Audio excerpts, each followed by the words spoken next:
Ladies and gentlemen, welcome back to the Qatar Masters 2023. This is a ridiculously strong chess tournament, and this is the final recap. After today, I will tell you who is the winner, and we will conclude all of the crazy storylines of this event, one of which is the fact that Magnus Carlsen has not played up to the level that we have seen over the last decade plus. Before we jump into today's games, I'd like to thank the sponsor of today's video, Surfshark. Surfshark is a VPN, or a virtual private network, which allows you to encrypt your connection to the internet so you can browse it privately and anonymously. There are several reasons why you may want to use a VPN. First, to log into sensitive portals, like banks, credit cards, or your place of work, especially if you're traveling or at a cafe and you've got to connect to a network that might be unsecure. There's a reason why many tech companies require their employees to use a VPN while doing work. Also, you might like watching shows on streaming services. And then one day, It's Always Sunny in Philadelphia, or The Office, or another show you like to watch is gone. But if you connect Surfshark to a different location of your choosing, there's a good chance the show will come back under that catalog. And last but not least, my favorite, geo-pricing. The next time you want to go on vacation, before you buy your airplane tickets, change your location on Surfshark. There is a chance that where you connect from will actually charge you a different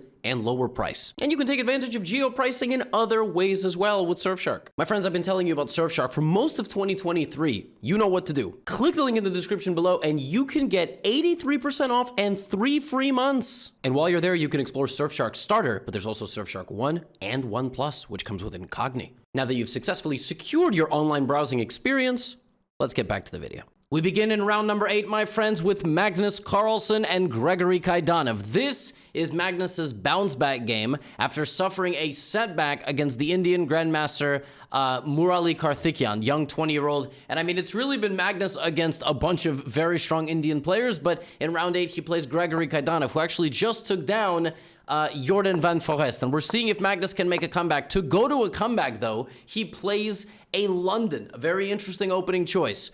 C5, E3, the players go to a mainline position after E6, Knight F3, and now Kaidanov takes on D4 and plays Knight H5. This line got very popular several years ago. It was played by Wesley So, I think, for the first time, and basically Black's idea is to hit this bishop and then put the knight on F4, right? So, and White really should not put the bishop on D3 because that plays directly into the hands of Black.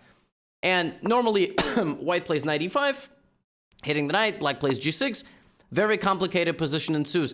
Magnus, though, just says, play your idea. Just play it. Go ahead. Knight F4, take, castles. Congrats, you got my bishop. I'm so happy for you. You got the bishop on F4. Isn't that everything you wanted? Well, your bishop is bad, right? Your bishop is stuck behind your e-pawn. I'm going to secure control over e5, so you can't play e5. Then I'm going to take space on the queen side. So Magnus plays rook e1, and knight b3 trying to put the knight on c5. Gregory says no. And now Magnus does exactly what I said.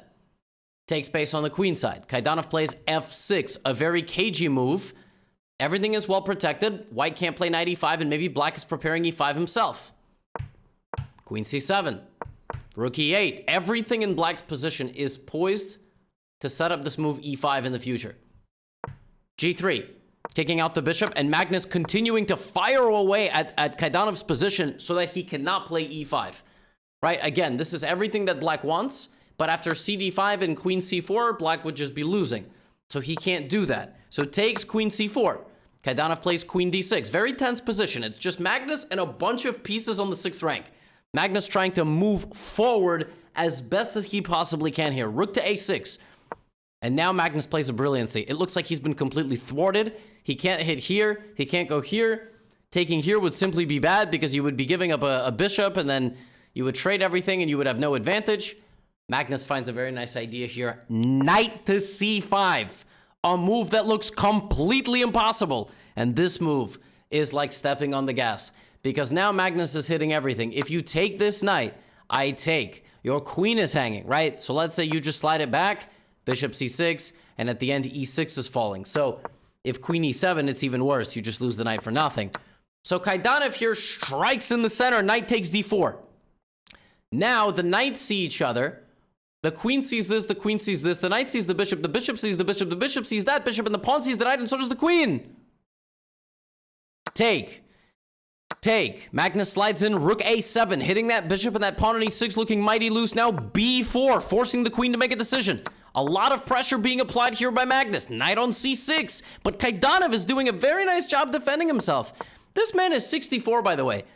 Like, that is ridiculously impressive, because at 64, the cognition mentally for chess is just really not there. I mean, he is definitely the strongest 60-year-old grandmaster in the world. This man is keeping close, all right? But look at Magnus. I mean, just a juggernaut. Up 53 minutes on the clock. That man was ready to get out of there and go do whatever you do in Qatar at 6 p.m. I don't know. Restaurant? What do you do in Qatar at 6 p.m.? Rook d1, rook a4, and Magnus just smooth sailing. That pawn is a passer, and it takes him a little while to configure his pieces, but a very nice tactic. If rook takes, there's back rank checkmate on a8. Rook e7, take, and Magnus converts this very nicely up the bishop, ready to take the rest of the pawns and get out of here with this guy. Now, this was Magnus's comeback. This is the intro to the video. While that was going on, I think we just got a Windows notification noise. I do apologize for that. Sometimes that happens in these recaps. Sometimes I see it come across the screen and I don't hear it. And I'm like, wait a minute. Now I'm going to go check my OB. Yeah, I do apologize. Your computers are all fine. Hikaru, meanwhile, is also playing, and Hikaru's not making any comeback. Hikaru's just trying to win the entire event. He's playing against Pranav, better known in the chess world as Buddy. I don't know, that nickname I think came from back when he would play many games of chess against the chess bros, Eric Hansen and Amon Hamilton, so they called him Buddy because they're Canadian and they're nice. And this was a very sharp line from Hikaru. This is actually the line seen in the game Suleimanov versus Carlsen. Some of you might remember. I think Suleimanov played knight f3 in that game. Magnus played knight c6. And then Suleimanov developed his pieces and launched a devastating attack. In this game, we have knight b3, f3, and now this position where Hikaru has two bishops and a very pleasant space advantage. Now, how is Hikaru going to try to win this game? Slowly but surely. b4. Crawling forward into the position, opening things up against Buddy v Pranav. Take. Rook is active. Hikaru is a pawn down with significant pressure on the queen side. The knight now has to gallop into the white position. Hikaru pushes Pranav back. The knight goes to e8. The bishop undevelops, and now Black's knight is trapped. So now Pranav is going to have to go crazy. d4, trying to save his pieces. Rook c6, trying to defend his bishop. f6. Hikaru provoking massive weaknesses, but now the knight can get out. Rook a1. If you take on c4, Hikaru's going to get in on a7 at some point. There it is, rook a7, but still a very tense position. Rook d7. Hikaru finds rook a8, and f4 trying to go forward for his bishop. Position looks on the verge of utter collapse, but bishop takes bishop. Queen takes. Now we're looking for this. Pranav plays rook to d5, cutting that off. Hikaru finds bishop f2, but the better move here was bishop g5. A ridiculous move which would have sealed the rook's vision of h5. fg would have led to queen h5 and knight takes g5 and f takes g5, whatever, to start some sort of attack. So now bishop back to f2. And now here, Pranav is actually back into the game, but only has 30 seconds, plays knight c4, and now bishop takes d4. Same idea, different execution. You cannot take this because my queen would get to h5, and then I would play any variety of moves here wins the game, but something like queen h6, and then if king g8, I have knight f6. If king f7, I have queen h7. So a very nice tactical shot from Hikaru. Massive scramble, extremely tense game. Hikaru picks up the queen. Pranav resigns. And Hikaru is in contention to win the Qatar Masters. He's got to win with black in the last round. And Magnus, meanwhile. My friends, I don't really know how to preface this.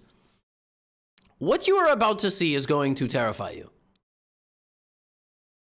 We are in one of two eras. We are either in really, truly the era of saying goodbye to Magnus Carlsen in classical chess, because he's still winning most speed events that he's playing, or we are just in the era of Indian chess, period. Like, the next 20 years are going to be dominated by Indian grandmasters. It's just exceptional stuff. So, Magnus ends his tournament with a 9th round game against Abhimanyu Puranik, another 20-something-year-old grandmaster from India, which you've may not heard of Puranik. I have. I've known about Puranik for many years. And Magnus plays this line, a6, b5, knight a5. It's a very provocative line in the Ruy Lopez. And essentially, black says, I'm going to get your bishop and give away my pawn in the center, sabotaging my own development, okay? Magnus played this, I believe, in the first game of the World Chess Championship match against Jan Nepomniachtchi, if I'm not mistaken. I might be mistaken. Now, Puranik plays d4, which is the best move. Pawn takes, queen takes, setting a trap. c5 looks like it's going to trap the bishop, but bishop takes f7 and queen takes queen to d5 check is just winning for white. So we have here, and look at how much development Puranik gets. Look at this. This is really provocative stuff by Magnus. I mean, really provocative stuff. Knight to d5 by Puranik. I mean, he is already knocking on the door, ready to collect. Magnus thinks for a little, plays the ridiculous... This move is so ugly. Rook to g8!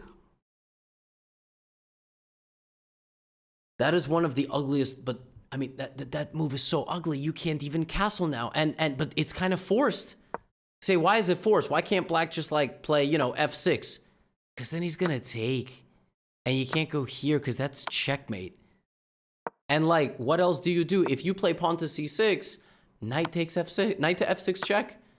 And then bishop takes f7 and queen f6.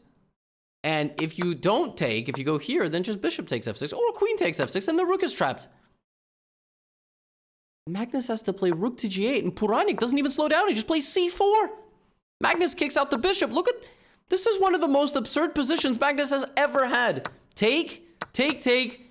He doesn't take back. He goes long castles. Magnus's king is in the center. Pawns just standing all over the place. He now has to manually walk his king to safety. Queen c4, but the worst does seem over. And Magnus is now consolidating. And now we are going to get a glimpse at that signature style that Magnus plays in, which is like outmaneuvering opponents in these kind of obscure positions. All right, bishop to c3. h5 played here by black. Trying to mess around. If pawn takes h5, you get something to the h file, you activate the queen as well. Very nice move, but Puranik just on it. I mean, rook to g1, it would have actually even been better to play g5 or h3, but he plays rook to g1 because now he senses that his rook is going to get in the game, so Magnus plays g5. This is one of the weirdest positions I have ever seen. Magnus never gets into positions that look like this.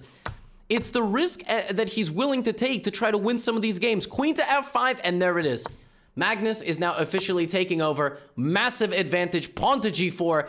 The bishop is going to go to h6. It's going to snipe on that diagonal. The rook has the entire file. This is under pressure. The queen is hitting everybody. Everything is happening in Magnus's favor. Bishop to h6. 9 minutes remaining for white. This is vintage Magnus Carlsen taking over the game here. Now he's going to continue to apply the pressure. All he has to do is going to take this pawn. Then he's going to reroute his bishop to f5, and it is easy. Look at these just absolute laser beams. The bishop, the queen. But Magnus takes the knight. And then he plays rook e5, which definitely secures the pawn. It's definitely going to secure the pawn. Fine, he wants to do it this way. Puranik tries to sneak in. Right, he tries to sneak in with his queen. Magnus undevelops his bishop. And now he's ready to take on d5. Rook g3. Now Magnus can take on f2. He can maybe take on d5, or he tries to take the entire file. But now queen a4. And this, and in that way. He gets the pawn on a6. Magnus takes on d5. The time is now equal, and Puranik has won all the important pawns in black's position. Oh my goodness. Magnus blunders with bishop to c4, and now we're in a rook and bishop endgame, but it's white who is 2 pawns up. I'm not sure if you were tracking this, but when we were here, Puranik has been up a pawn most of the game. Magnus needed to take one back. He had to take one back. This was his moment. Queen h5, he would have been up no pawns. But instead of hitting the pause button and just taking a pawn, Magnus just kept trying to instigate, and now he's in an endgame 2 pawns down. He's going to lose this game. He plays rook to d8, king to c1, rook to d4, and he's just doing his best, but after rook d2, rook c4, all Magnus can hope to achieve here is a draw. That's it. He is just completely at the end of his wits. This is just going to become a queen. The only chance that black has is to activate his pieces and to bully the white king along the back rank. If black can land a rook here, it would be checkmate. That's not going to happen. King to c6. Abdulov plays a3. His king is never getting mated now. Unbelievable turn of events. Rook to g8. Rook to g3. Rook to e8. And now he's got to run his king, but rook b8. And the deep supercomputers here were saying that this position is drawable for black. Very, very complicated draw. Very unclear game.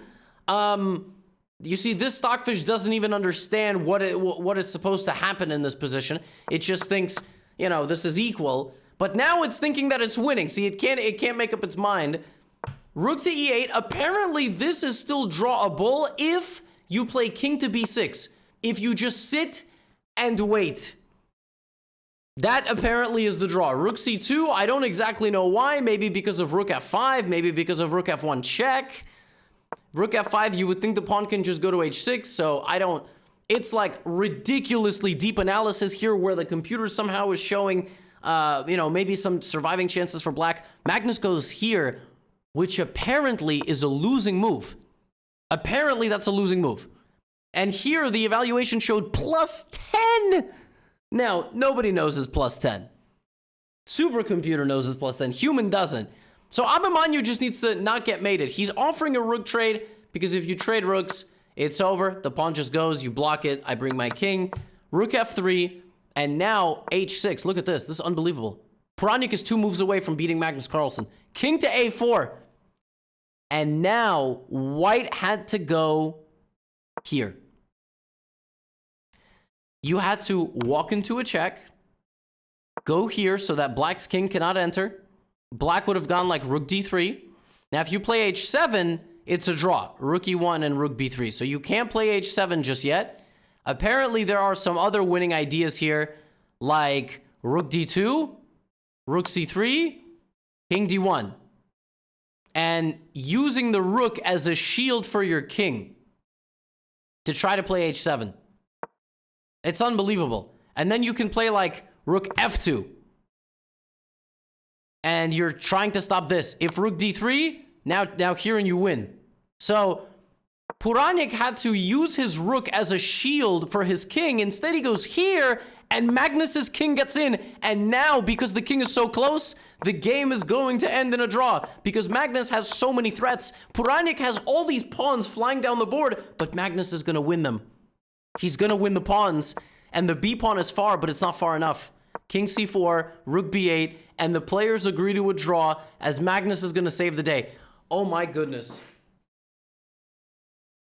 And so concludes Magnus Carlsen's worst classical chess tournament in I don't know how many years. That is not an exaggeration. That is not clickbait. I think his total performance rating was 2,650, which is not anything to laugh at for the average player, but this is Magnus Carlsen we're talking about. So crazy stuff.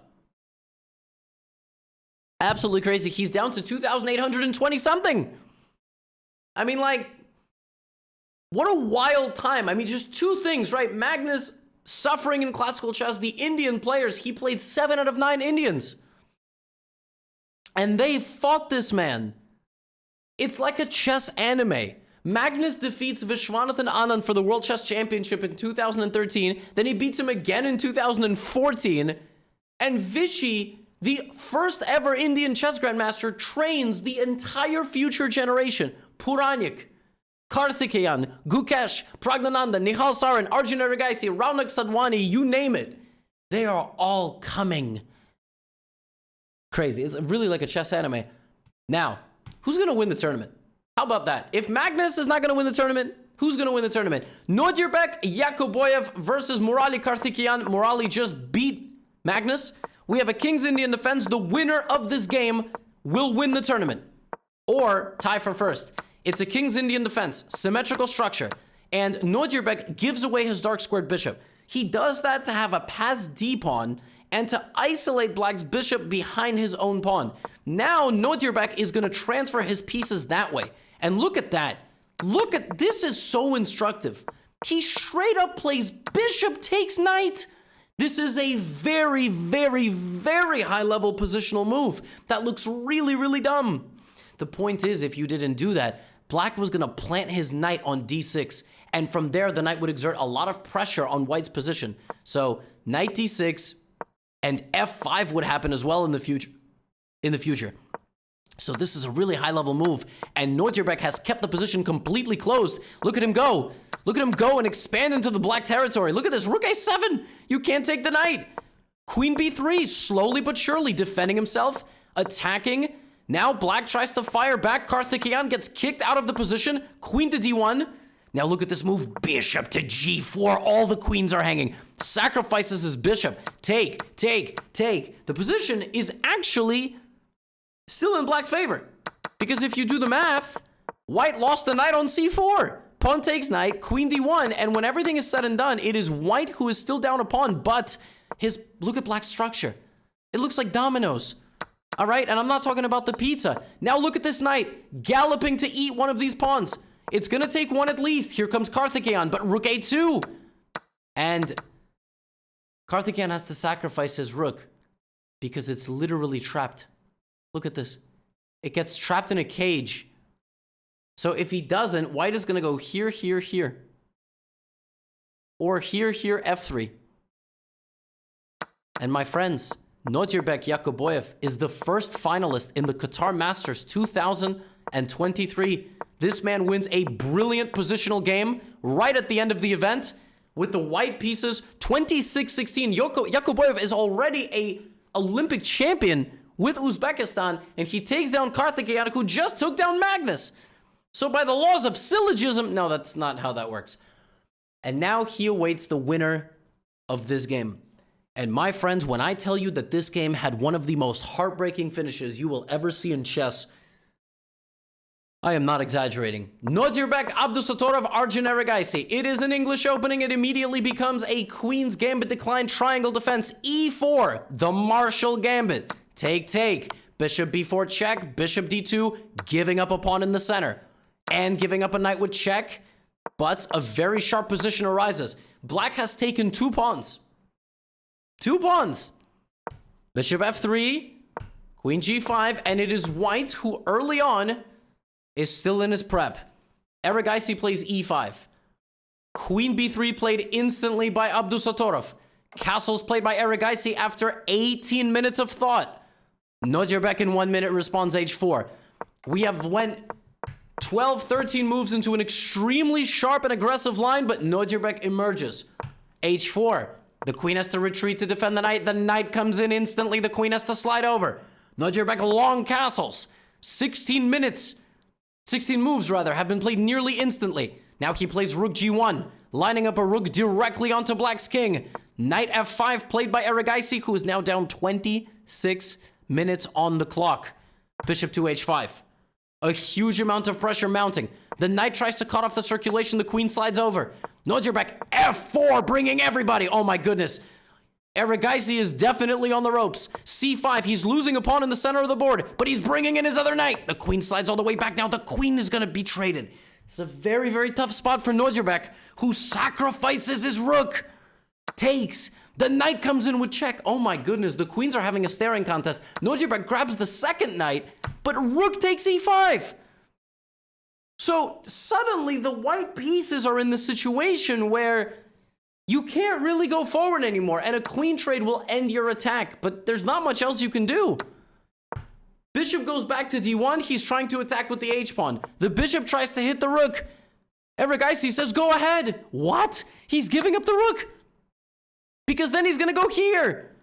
And despite this cannon pointed at his king, there is nothing useful. Oh my goodness. Knight to g4. Aragaisi down 40 minutes trying to find all of this. He gets the queens off the board. Rook f1, bishop f1. And now, against all odds, Aragaisi has survived the worst. And if Aragaisi draws this game, he is the clear leader of the tournament. Heartbreaking stuff for Nodirbek, who was up nearly like 40, 50 minutes on the clock with such a massive attack. and the attack has been extinguished. Aragi Aragi escapes like Houdini. Now he's just got to bring his king to the middle. You are never getting checkmated with this little material, and that's it. I mean, 2 bishops can beat a rook, but not when there's the same exact pawns. It's just not possible, right? Like, these pawns are never going to get through those pawns. And on top of that, this is an outside pass pawn. Sorry, this is an outside pawn. If you trade that pawn, for example, if you sacrifice the rook for that bishop, in certain positions, the game just ends because the promotion square is not the right color as this dark squared bishop. So that might have been very complicated. That's why this happens. Now, all Aragi has to do is sack the rook for that bishop. I'll give you an example. Bishop e5, rook e3. This is a draw. Wrong bishop, wrong bishop, wrong bishop. Right, that's the wrong bishop. Been a long day. This would be a draw. It has to not be the color corner. And then you run to the corner. My friends, this game ends in 3 moves with king f4, rook h2, and in this position, with 18 minutes on the clock, Aragi Aragi blunders a rook.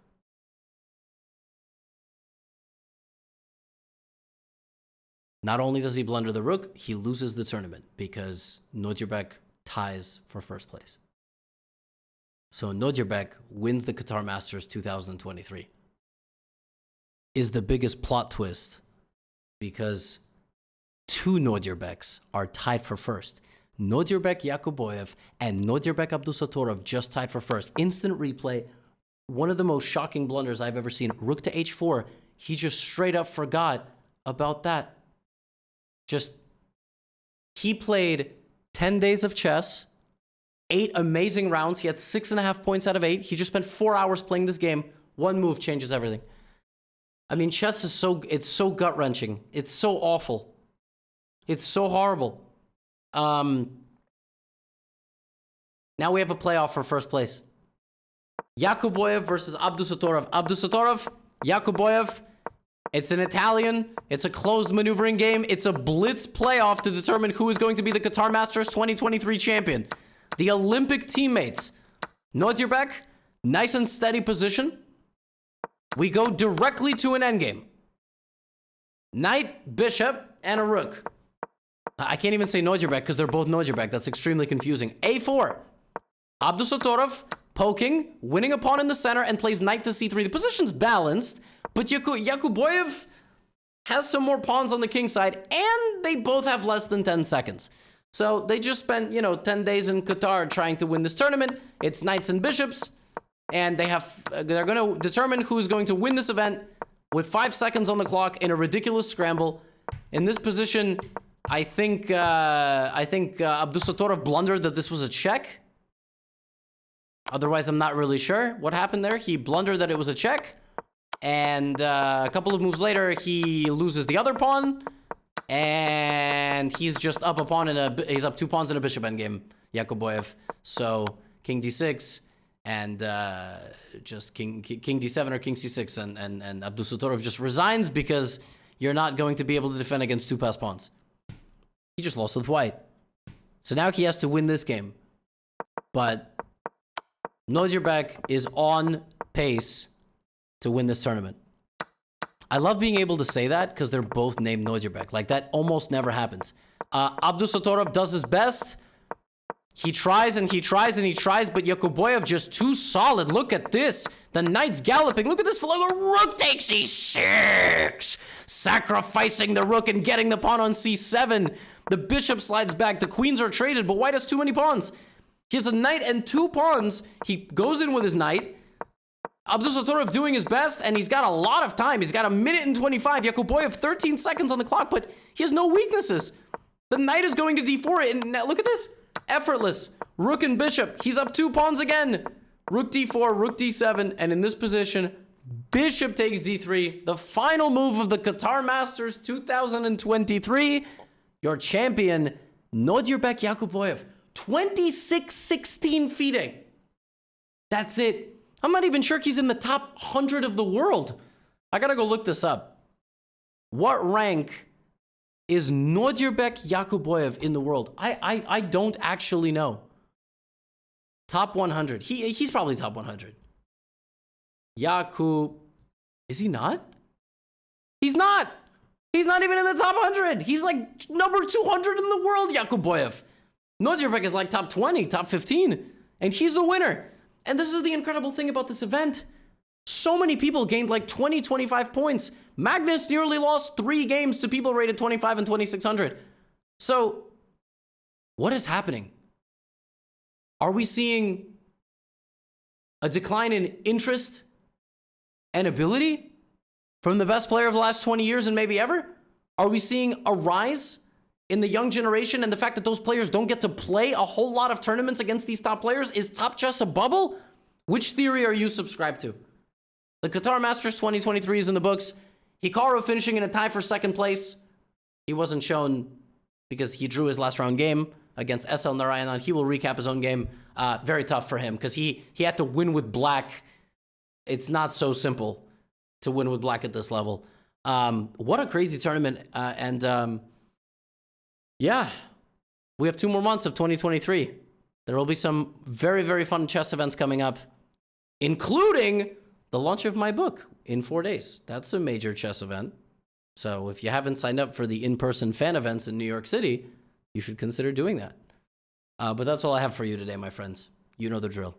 Get out of here.